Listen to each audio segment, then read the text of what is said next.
ഹേ all. So എല്ലാവർക്കും 2024 അവസാനത്തെ ഒരു വീഡിയോയിലേക്ക് വെൽക്കം. ഞാനും ഭയങ്കര എക്സൈറ്റഡ് ആണ്. 2025 നമ്മൾക്ക് വേണ്ടി ഒരുക്കി വെച്ചിരിക്കുന്നത് എന്തൊക്കെയാണെന്നല്ലേ.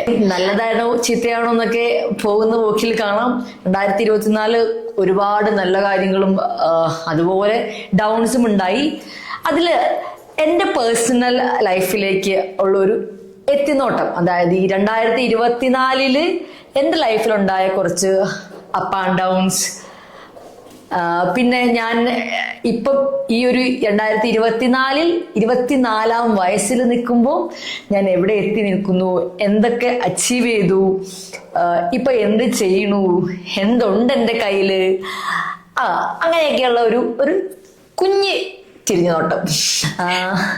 അപ്പോൾ നമുക്ക് 2024 തുടങ്ങുമ്പം അതിൽ എനിക്ക് ഏറ്റവും ഫേവറേറ്റ് ആയിട്ടുള്ള ഒരു ലൈഫ് ചേഞ്ചിങ് കാര്യം 2024 നടന്നത് എന്താണെന്ന് വെച്ചിട്ടുണ്ടെങ്കിൽ എന്തായിരിക്കും? കേൾക്കുന്ന നിങ്ങൾക്ക് വലിയ കാര്യമൊന്നും ആയിരിക്കില്ല, പക്ഷേ ട്രസ്റ്റ് മീ, എൻ്റെ ലൈഫിൽ ഇതുപോലെ ഒരു ചേഞ്ച് ഉണ്ടാകുമെന്ന് ഞാൻ സ്വപ്നത്തിൽ പോലും വിചാരിച്ചിട്ടില്ല. എന്താണെന്ന് പറയാം. ഞാനൊരു പപ്പിയെ മേടിച്ചു. പപ്പിയെ ഞാനൊരു പെറ്റ് ലവർ ആണോ എന്ന് എനിക്ക് അറിയത്തില്ലായിരുന്നു. എനിക്ക് എൻ്റെ ചൈൽഡ്ഹുഡിലോ എൻ്റെ വീട്ടിലോ ഒന്നും ഒരു പെറ്റ്സ് ഒന്നും തന്നെ ഇല്ലായിരുന്നു. അതുകൊണ്ട് തന്നെ എനിക്ക് പ്രത്യേകിച്ച് ഹെയ്റ്റ് ഒന്നുമില്ല ഈ ഡോഗ്സിനോടൊന്നും. പക്ഷെ എനിക്ക് ഭയങ്കര പേടിയായിരുന്നു. പണ്ട് എന്നെ ഒരു പട്ടി ഓടിച്ചിട്ട് കടിക്കാൻ വന്നിട്ടുണ്ട്. അപ്പം ആ ഒരു ഇൻസിഡന്റ് ഒക്കെ ചെറുപ്പത്തിലെ ഈ മൈൻഡിലുള്ളത് കൊണ്ട് ആ ഒരു പേടിയുണ്ടായിരുന്നു. പിന്നെ ഒരു പട്ടിയെ മേടിക്കുമെന്നോ അതിനെ വളർത്തുമെന്നോ അതിനെയുള്ള സ്നേഹം, അതിനെ എങ്ങനെ ഒന്നും എനിക്ക് അറിയത്തില്ലായിരുന്നു. ഇതാണ് കുഞ്ഞിതോ, ഇതാണ് മാവിക്കുട്ടി. മാവി, ഞങ്ങള് വിളിക്കുന്ന പേരാണ് മാവി. അതിന്റെ മീനിങ് ഒന്നും എനിക്കറിയത്തില്ല.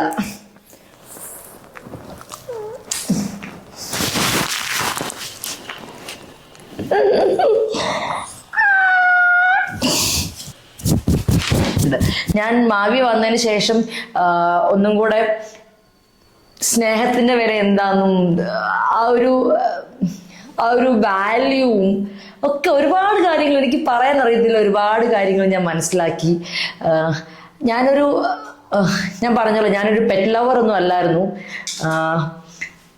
പക്ഷെ ഞാൻ എങ്ങനെയാണ് ശരിക്കും എൻ്റെ ഒരു ഉൾട്ടയായിരുന്നു ആയിന്ന് പറയാം. അതുപോലെ ഞാൻ തിരിഞ്ഞുപോയി ശരിക്കും മാവി എൻ്റെ ലൈഫിലേക്ക് വന്നപ്പോഴേക്കും.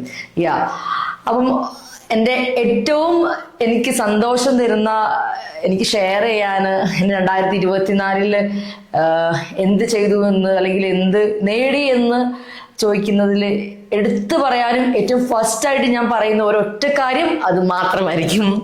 യെസ്.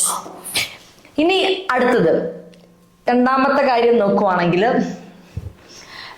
എൻ്റെ കരിയറിൽ എന്നെ സപ്പോർട്ട് ചെയ്യാൻ പോകുന്ന, അതല്ല എൻ്റെ കരിയർ എന്താണ് എന്ന് എനിക്കൊരു ഫുൾ ക്ലാരിറ്റി അല്ല കേട്ടോ.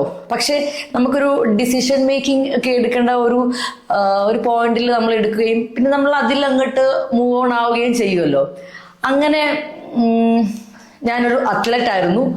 സോ അതുകൊണ്ട് തന്നെ എനിക്ക് ആ ഒരു ഫീൽഡിൽ വർക്ക് ചെയ്യാനും ഇഷ്ടമായിരുന്നു. പല കാരണങ്ങൾ കൊണ്ട് സ്പോർട്സ് ഡ്രോപ്പ് ചെയ്തു. പിന്നെ നമുക്ക് ഏറ്റവും പാഷനേറ്റ് ആയിട്ട് നമുക്ക് ഇഷ്ടമുള്ള ഒരു കാര്യത്തിൽ വർക്ക് ചെയ്യാൻ നമ്മുടെ ഒരു താല്പര്യം, പാഷനേറ്റ് ആയിട്ട് വർക്ക് ചെയ്യുക എന്ന് പറയുന്നതാണല്ലോ ഏറ്റവും അടിപൊളി അല്ലേ.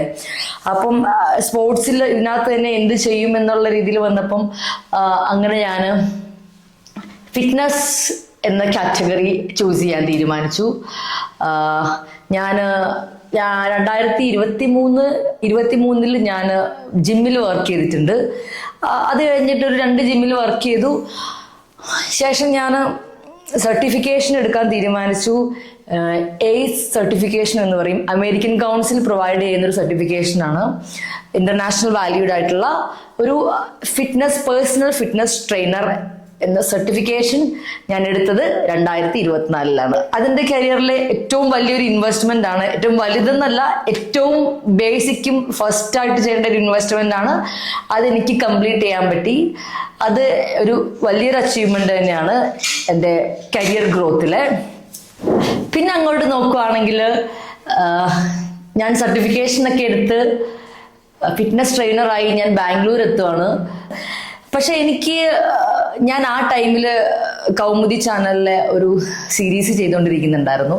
സോ എനിക്ക് ആ ടൈമില് ജിമ്മിൽ പോയിട്ട് വർക്ക് ചെയ്യാനുള്ള ഓപ്ഷൻ ഇല്ലായിരുന്നു. ഡയറക്റ്റ് പോയി അങ്ങനെ ഫുൾ ടൈം നിന്നിട്ട് നമുക്കൊരു വലിയ ഗ്യാപ്പ് എടുത്തിട്ട് ഷൂട്ടിന് പോകാന്നുള്ളത് പ്രാക്ടിക്കൽ ആയിട്ടുള്ള കാര്യമായിരുന്നില്ല. അപ്പൊ ഞാൻ ജിമ്മ് ചൂസ് ചെയ്തില്ല. പിന്നല്ല, എനിക്ക് 2 വർഷം ജിമ്മിൽ നിന്നതുകൊണ്ട് എനിക്ക് ജിമ്മിൽ നിന്നിട്ട് വർക്ക് ചെയ്യാൻ പേഴ്സണലി താല്പര്യമില്ല, ജിമ്മിൽ ട്രെയിനറായിട്ട്. കാരണം എനിക്ക് അവിടെ ഒരുപാട് ടൈം വേസ്റ്റ് ആകുന്ന ഒരു ഫീൽ ഉണ്ടായിരുന്നു. ഞാൻ 2 ജിമ്മിൽ വർക്ക് ചെയ്തത് കൊണ്ട് തന്നെ എനിക്ക് അത് മനസ്സിലായി, എനിക്ക് എന്നെ കൊണ്ട് പറ്റുന്ന പരിപാടിയല്ല ജിമ്മിൽ നിൽക്കുക എന്നുള്ളത്. പക്ഷെ ട്രെയിൻ ചെയ്യിപ്പിക്കുക എന്നുള്ളത് എനിക്ക് 100% ഹാപ്പിനെസ് തരുന്ന ഒരു കാര്യമാണെന്ന് എനിക്ക് മനസ്സിലായി, എന്നെ കൊണ്ട് പറ്റുന്ന കാര്യമാണെന്നും ഞാൻ അതിൽ നിന്നും ഹാപ്പിനെസ് കണ്ടെത്തുകയും ചെയ്തു. സോ എനിക്ക് വേറൊരു വഴി കണ്ടെത്തണമായിരുന്നു. അങ്ങനെ കുറച്ച് പേഴ്സണൽ കാര്യങ്ങൾ കൊണ്ട് ഞാൻ ചെയ്തുകൊണ്ടിരുന്ന ആ ഒരു സീരീസ് ഡ്രോപ്പ് ചെയ്തു. അത് കഴിഞ്ഞിട്ട് പിന്നെ എൻ്റെ കയ്യിലുള്ള ഓപ്ഷൻ എന്ന് പറയുന്നത്, എനിക്ക് കാശ് വേണമല്ലോ. കാശിന് നമ്മുടെ ഫാമിലിയൊക്കെ ഒരു മിഡിൽ ക്ലാസ് ഫാമിലിയാണ്. അതുകൊണ്ട് തന്നെ നമുക്ക് അവരെ ഡിപ്പെൻഡ് ചെയ്ത് ജീവിക്കാൻ പറ്റത്തില്ല. അപ്പം കാശ് വേണം, മണി ഇമ്പോർട്ടൻറ്റ്. അങ്ങനെ ഇരിക്കുമ്പം എൻ്റെ കയ്യിൽ സർട്ടിഫിക്കേഷൻ ഉണ്ട്, ഞാൻ ഫിറ്റ്നസ് ട്രെയിനറായി. പക്ഷെ എനിക്ക് ജിമ്മിൽ നിൽക്കാൻ പറ്റില്ല. അങ്ങനെ ഞാൻ ബാംഗ്ലൂരിൽ ഒരു കണക്ഷനും ഇല്ലാണ്ട്, ഇവിടെ ഒരു മനുഷ്യനെ എനിക്ക് അറിയത്തില്ല, ഞാൻ ഫ്രീലാൻസ് ചെയ്യാൻ തീരുമാനിക്കുന്നത്. ഫ്രീലാൻസ് ഫിറ്റ്നസ് ട്രെയിനിങ് ചെയ്യാൻ തീരുമാനിച്ചു. ഒന്നും നോക്കാണ്ട് ഒരു ഡിസിഷൻ അങ്ങ് എടുത്തു. നല്ല ടെൻഷൻ ഉണ്ടായിരുന്നു. നല്ല കംഫർട്ട് സോണിൽ നിന്ന ആ ഒരു ടൈമിൽ ആ ഒരു വർക്ക് ഡ്രോപ്പ് ചെയ്തിട്ട് നമ്മൾ വേറൊരു പ്രൊഫഷനിലേക്ക് പോകുക, അത് പിന്നെയും ബേസ് മുതൽ ബിൽഡ് ചെയ്ത് കൊണ്ടുവന്നാലേ നമ്മുടെ കയ്യിലേക്ക് ഒരു ഏർണിങ്സ് വരിക എന്നുള്ളത് ഒക്കെ അറിയാം. ആ ഒരു പോയിന്റിൽ അങ്ങനെ ഒരു ഡിസിഷൻ എടുക്കാൻ പറ്റിയത് ഞാൻ എടുത്തു. എനിക്ക് ഒരുപാട് ടെൻഷൻ ഉള്ള പോയിന്റ്സ് ഉണ്ടായിരുന്നു. ഞാൻ എന്തുകൊണ്ട് അതിനെ ഡ്രോപ്പ് ചെയ്തു,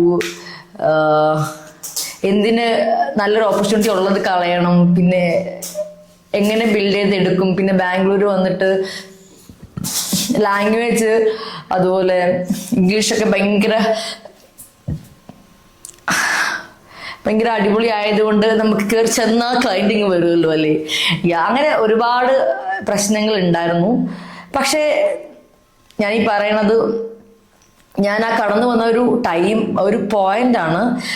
ഇതൊക്കെ നിൽക്കെ തന്നെ ഞാൻ ബ്ലൈൻഡ് ആയിട്ട് ഒരു ഡിസിഷൻ എടുത്തിട്ട് ഫ്രീലാൻസ് ചെയ്യാമെന്ന് തീരുമാനിച്ച് ഇറങ്ങുകയാണ്. അങ്ങനെ എനിക്ക് ഒരു ക്ലയന്റിനെ കിട്ടി, 2ആയി 3ആയി. നമ്മൾ നല്ല രീതിയിൽ ഒരു സർവീസ് കൊടുക്കുകയാണെങ്കിൽ നമുക്ക് എന്തായാലും ക്ലയൻസ് ഇങ്ങോട്ട് വരും. അപ്പം എനിക്ക് ക്ലയൻസ് എൻ്റെ ഒരു രാവിലെയും വൈകുന്നേരം എനിക്ക് ഫുള്ള് സ്ലോട്ട് കംപ്ലീറ്റ് ആയി. അങ്ങനെ നല്ല രീതിയിൽ എൻ്റെ ഫ്രീലാൻസ് ഫിറ്റ്നസ് ട്രെയിനിങ് ഞാനൊരു 4-5 മാസത്തോളം ആയിട്ട് കണ്ടിന്യൂ ചെയ്ത് ഇങ്ങനെ പോകുമായിരുന്നു. പോകുന്ന ഇടയ്ക്കായിരുന്നു എനിക്കൊരു കോള് വരുന്നത്. നമ്മുടെ ഏഷ്യാനെറ്റിലെ കൺട്രോളർ ഒരു വർക്ക് ഉണ്ട്, അപ്പം അത് സീരിയലാന്ന് പറഞ്ഞു. സീരിയൽ ഞാൻ ഒരിക്കലും ചെയ്യത്തില്ലെന്ന് പറഞ്ഞാൽ എനിക്ക് സീരിയൽ ചെയ്യാൻ ഒരു താല്പര്യവും ഇല്ലായിരുന്നു. സീരിയൽ ചെയ്യത്തില്ല എന്നൊക്കെ ഞാൻ കുറെ പറഞ്ഞു. പക്ഷെ ദിസ് കൈൻഡ് ഓഫ് സീരിയൽ മൂഡല്ല ഇത്, ഭയങ്കര അടിപൊളി ഒരു പ്രൊജക്റ്റ് ആണ്. ഞാൻ എൻ്റെ വീട്ടിലൊക്കെ ഞാൻ സംസാരിച്ചു, ഞാൻ എന്താ ചെയ്യേണ്ടത്, ഞാൻ ഇപ്പം ഇവിടെ വന്നിട്ടൊരു പ്രൊഫഷൻ തുടങ്ങിയതല്ലേ, ഒരു സാധനം ഡെവലപ്പ് ചെയ്ത് കൊണ്ടുവരാൻ നോക്കൂല്ലേ, അപ്പോഴത്തേന് ഞാൻ എന്താ ചെയ്യണോ? അപ്പൊ വീട്ടുകാർ പറഞ്ഞു, നീ ചെയ്ത് നോക്ക്, എല്ലാവർക്കും കിട്ടുന്ന ഓപ്പർച്യൂണിറ്റി അല്ലല്ലോ, ഒന്ന് ചെയ്ത് നോക്ക് എന്ന് പറഞ്ഞു. അങ്ങനെ ഞാൻ ആ വർക്കിന് കമ്മിറ്റ് ചെയ്തു.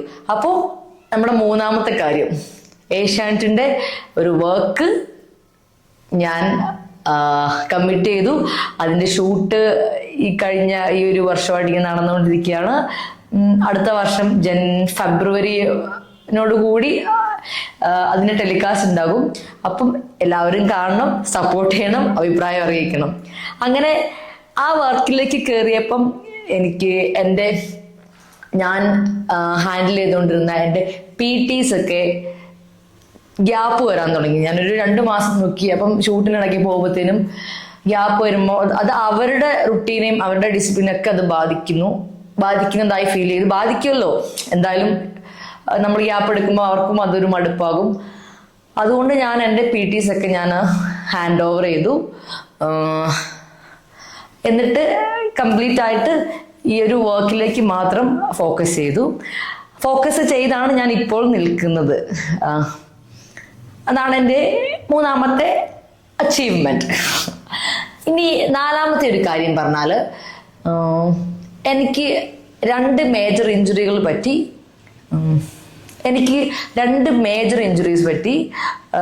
അത് ഒന്ന് റിക്കവറായി വന്ന് സെറ്റായി എന്നുള്ള ടൈമിൽ ആണ് സെക്കൻഡ് വൺ പറ്റിയത്. അങ്ങനെ എൻ്റെ ഒരു 2024 ഫുൾ ഓൾമോസ്റ്റ് എനിക്ക് വർക്കൗട്ട് ഒന്നും ചെയ്യാൻ പറ്റാണ്ട് ആകെ മെന്റലി ഒക്കെ ഭയങ്കര ഔട്ടായി. വർക്കൗട്ട് ചെയ്താൽ എൻ്റെ എല്ലാ പ്രശ്നങ്ങളും തീരും. അങ്ങനെ വർക്കൗട്ട് ചെയ്യാനേ പറ്റാത്തൊരു സിറ്റുവേഷൻ ആയിരുന്നു. അപ്പൊ നമ്മളിങ്ങനെ നമ്മളെ തന്നെ ഫോഴ്സ് ചെയ്ത് റെസ്റ്റ് എടുക്കുന്ന ഒരു അവസ്ഥയിലായിരുന്നു. അങ്ങനെ ഇരിക്കെ എൻ്റെ ഈ ലാസ്റ്റ് 2 മാസം ആയി ഞാൻ വർക്കൗട്ട് സ്റ്റാർട്ട് ചെയ്ത്. നിങ്ങൾ ഈ വീഡിയോസ് ഒക്കെ കണ്ടിട്ടുണ്ടാവും. ഞാൻ യൂട്യൂബ് ചാനലിൽ ഇപ്പം മാക്സിമം വർക്കൗട്ട് വീഡിയോസും കാര്യങ്ങളൊക്കെ അപ്ലോഡ് ചെയ്യുന്നുണ്ട്. അത് എൻ്റെ ഒരു അഡ്വാൻറ്റേജ്, എൻ്റെ ഒരു അപ്പ് ആൻഡ് ഡൗൺസ് അവിടെ ഉണ്ട്. എനിക്കൊരു ഇഞ്ചുറി പറ്റി, ഞാനത് റിക്കവർ ആക്കി റീസ്റ്റാർട്ട് ചെയ്തതും ഈ 2024 അപ്പോൾ അതെനിക്ക് ഒരു കാരണവശാലും മറക്കാൻ പറ്റാത്തൊരു കാര്യമാണ്. എനിക്ക് ഈ ഇഞ്ചുറി വരിക എന്ന് പറയുന്നതും അതിനുവേണ്ടി റെസ്റ്റ് എടുക്കുക എന്ന് പറയുന്നതും അത്രയും ബുദ്ധിമുട്ടുള്ള വേറെ ഒരു കാര്യമില്ല. അപ്പം ആ ഒരു 2 ഫേസും എനിക്ക് അനുഭവിക്കാൻ പറ്റി. ഇപ്പം ഓക്കെ, കുഴപ്പമില്ല, ഇഞ്ചുറി ഒക്കെ സെറ്റായി. ഇപ്പൊ അത്യാവശ്യം വർക്കൗട്ടൊക്കെ ചെയ്ത് ഇപ്പം ഞാൻ നിൽക്കുന്നത് അത്യാവശ്യം കണ്ടീഷനിലേക്ക് കയറിക്കൊണ്ടിരിക്കുകയാണ്. ഓക്കെ, യാ 4ാമത്തെ കാര്യമായില്ലേ. ഇനിയിപ്പം ഒരു 5ാമത്തെ ഏറ്റവും സ്പെഷ്യൽ ആയിട്ടുള്ള ഒരു കാര്യം എന്ന് പറയുന്നത്, ഞങ്ങൾക്ക് സ്വന്തമായിട്ട് വീടില്ലായിരുന്നു. ഒരു 4-5-6 വർഷമായി തോന്നുന്നു നമ്മുടെ വീടിലാണ്. നമ്മൾ റെന്റിന് തന്നെയാണ് താമസിക്കുന്നത്. അപ്പോ ഒരു കൊച്ചു വീട് ഞങ്ങൾക്ക് മേടിക്കാൻ പറ്റി. ഭയങ്കര വലിയ കൊട്ടാരമൊന്നുമല്ല, ചെറിയൊരു പൈസക്ക് ചെറിയൊരു വീടാണ്. ഞാൻ അതിൻ്റെ ഒരു വീഡിയോ ചെയ്യാം. എൻ്റെ അച്ഛൻ്റെ അമ്മേൻ്റെയും ഒരു ഭയങ്കര വലിയൊരു ആഗ്രഹമായിരുന്നു അത്. സ്വന്തമായിട്ട് ചെറിയൊരു സ്ഥലമാണെങ്കിലും ചെറിയൊരു സ്പേസ് ആണെങ്കിലും ഒരു റൂമാണെങ്കിൽ പോലും അതെങ്കിലും വേണമെന്ന്, റെന്റഡ് ആയിട്ട് നിൽക്കാനുള്ള ഒരു മാനസികാവസ്ഥയല്ല അവർക്കുള്ളത്. കാരണം അവരെന്ന് പറയുന്നത്, എൻ്റെ അച്ഛനും അമ്മയും 2 പേരും ഡെയിലി പണിക്ക് പോയിട്ട് ജീവിക്കുന്നവരാണ്. ഞാൻ പറഞ്ഞല്ലോ, ഞങ്ങൾ മിഡിൽ ക്ലാസ് ഫാമിലിയാണ്. അപ്പോൾ അവർക്കത് ഭയങ്കര ടെൻഷനുള്ളൊരു കാര്യമായിരുന്നു. സോ വീട് മേടിക്കാൻ പറ്റി. ഞങ്ങള് 2025 ആകുമ്പോഴേക്കും പുതിയ വീട്ടിലായിരിക്കും. യെസ്. ഇനി 2024 നോക്കുവാണെങ്കിൽ ഒരു സ്പെഷ്യൽ ആയിട്ടുള്ള ഒരു കാര്യം സംഭവിച്ചത്, ഞാൻ സോഷ്യൽ മീഡിയയിൽ ഇൻസ്റ്റയിൽ അത്യാവശ്യം ആക്റ്റീവായിട്ട് നിൽക്കുന്ന ഒരാളാണ്. പക്ഷേ യൂട്യൂബ് ചാനല് അതിനെക്കുറിച്ച് ഞാൻ ചിന്തിച്ചിട്ട് പോലുമില്ല. ചിന്തിച്ചിട്ടുണ്ട്. പക്ഷെ അത് ഡെവലപ്പ് ചെയ്യാനും അതിൽ കൺസിസ്റ്റന്റ് ആയിട്ട് നിൽക്കാനൊക്കെ ഭയങ്കര മടിയാണോ പറ്റാഴികയാണോ ഒന്നും അറിയത്തില്ലായിരുന്നു. ഞാൻ ട്രൈ ചെയ്തിട്ടുണ്ട്. പക്ഷെ 1-2 ടൈമിലൊക്കെ ആയിട്ട് ഇങ്ങനെ വീഡിയോ ഇടും, പിന്നെ അത് പോകും, വേറെ വഴിക്ക് പോകും, അങ്ങനെ ആയിരുന്നു. പക്ഷേ എനിക്ക് ഈ 2024 ഞാൻ പതിവ് പോലെ ട്രൈ ചെയ്തു. പക്ഷെ എനിക്ക് ഈ പ്രാവശ്യം കുറച്ച് കൺസിസ്റ്റന്റ് ആയിട്ട് ചെയ്യാൻ പറ്റി, ചെറിയൊരു ഡെവലപ്മെന്റ് കാണാൻ പറ്റി. ഞാൻ 20K സബ്സ്ക്രൈബേഴ്സ് എനിക്ക് 2024 ഡിസംബർ 31 ആയപ്പോഴേക്കും യൂട്യൂബ് ചാനലിൽ അച്ചീവ് ചെയ്യാൻ പറ്റി. അതുപോലെ എൻ്റെ ചാനല് മോണിറ്റൈസ്ഡുമായി. കാശൊന്നും ഒഴുകാൻ തുടങ്ങിയിട്ടില്ല കേട്ടോ. മോണിറ്റൈസ് ആയെന്ന് പറയുമ്പോഴേക്കും അങ്ങനെ ഒരിക്കലും ചിന്തിക്കരുത്. ഞാനൊക്കെ വിചാരിച്ചുകൊണ്ടിരുന്നത് ഓക്കെ വീഡിയോ അല്ല ചാനൽ മോണിറ്റൈസ് ആയിട്ടുണ്ടെങ്കിൽ അപ്പോൾ കാശ് ഇങ്ങനെ വന്നുകൊണ്ടിരിക്കും എന്നുള്ളതായിരുന്നു. പക്ഷേ എൻ്റെ ചിന്തകളൊക്കെ മാറ്റിമറിച്ചുകൊണ്ട് വാച്ചിങ് അവേഴ്സ് കൂട്ടുക, വാച്ചിങ് അവേഴ്സ് അങ്ങനത്തെ കുറേ സെറ്റപ്പുകൾ ഉണ്ടല്ലോ. എനിക്ക് ശരിക്കും പറഞ്ഞാൽ അറിയത്തില്ല കൂടുതലൊന്നും, അതിനെക്കുറിച്ച് പഠിച്ചുകൊണ്ടിരിക്കുകയാണ്. എന്തായാലും എൻ്റെ ആ ഒരു പ്ലാറ്റ്ഫോമിലേക്ക് ചെറിയ എഫോർട്ട് കിട്ടുമ്പോൾ എനിക്ക് അതിനൊരു റിസൾട്ട് കാണാൻ പറ്റി. അതും എൻ്റെ ഒരു അച്ചീവ്മെൻ്റ് ആണ്. അപ്പം ഇത്രയും ഒക്കെയുള്ള ഒരു ഒരു ഒരു അടിപൊളി വർഷമായിരുന്നു എന്ന് ചോദിച്ചിട്ടുണ്ടെങ്കിൽ അടിപൊളി വർഷമാണ്. പിന്നെ 24-ാമത്തെ വയസ്സിൽ എനിക്ക് ചെയ്യാൻ പറ്റുന്നതിന് മാക്സിമം ഒന്നുമല്ല, പക്ഷെ ഞാൻ ഒന്നും ചെയ്യാണ്ടിരുന്നിട്ടില്ല എന്ന് എനിക്ക് എൻ്റെ സെൽഫിനോട് പറയാൻ പറ്റും. ഞാൻ എന്തിനൊക്കെയോ ശ്രമിച്ചിട്ടുണ്ട്, അതിന് ചെറിയ ചെറിയ റിസൾട്ടും കണ്ടു. ഇനിയും ഒരുപാട് ഡെവലപ്പ് ചെയ്യണം. ഞാൻ ഈ 2024 ഇട്ട എഫേർട്ട് ഇട്ടാ പോരാ, 2025 എന്നുള്ള കാര്യമാണ് ഏറ്റവും കൂടുതലായിട്ട് മനസ്സിലായ ഒരു കാര്യം. സമയമാണ് അത് വെറുതെ ഇരുന്ന് കളയാനുള്ളതല്ലാന്നും മാക്സിമം കിട്ടുന്ന സമയം പ്രൊഡക്റ്റീവായിട്ടും സെൽഫിലേക്കും ഒക്കെ ഇൻവെസ്റ്റ് ചെയ്തുകൊണ്ട് നല്ല രീതിയിൽ അടുത്ത 2025 ഹാൻഡിൽ ചെയ്യണമെന്നാണ് വിചാരിക്കുന്നത്. സോ 2024 ഞാൻ ഹാപ്പി ആയിട്ട് റാപ്പ് ചെയ്യാണ്. അപ്പൊ എല്ലാവർക്കും നല്ലൊരു വർഷമാകട്ടെ 2025. നിങ്ങൾ ഇതുവരെ എനിക്ക് സപ്പോർട്ട് ചെയ്തതിന് എല്ലാവർക്കും ഒരുപാട് താങ്ക്സ്. ഇനിയും നിങ്ങളുടെ സപ്പോർട്ട് ഞാൻ പ്രതീക്ഷിക്കുന്നു. അപ്പോൾ ഇനി 2025 കാണാം. അതുവരെ ബൈ.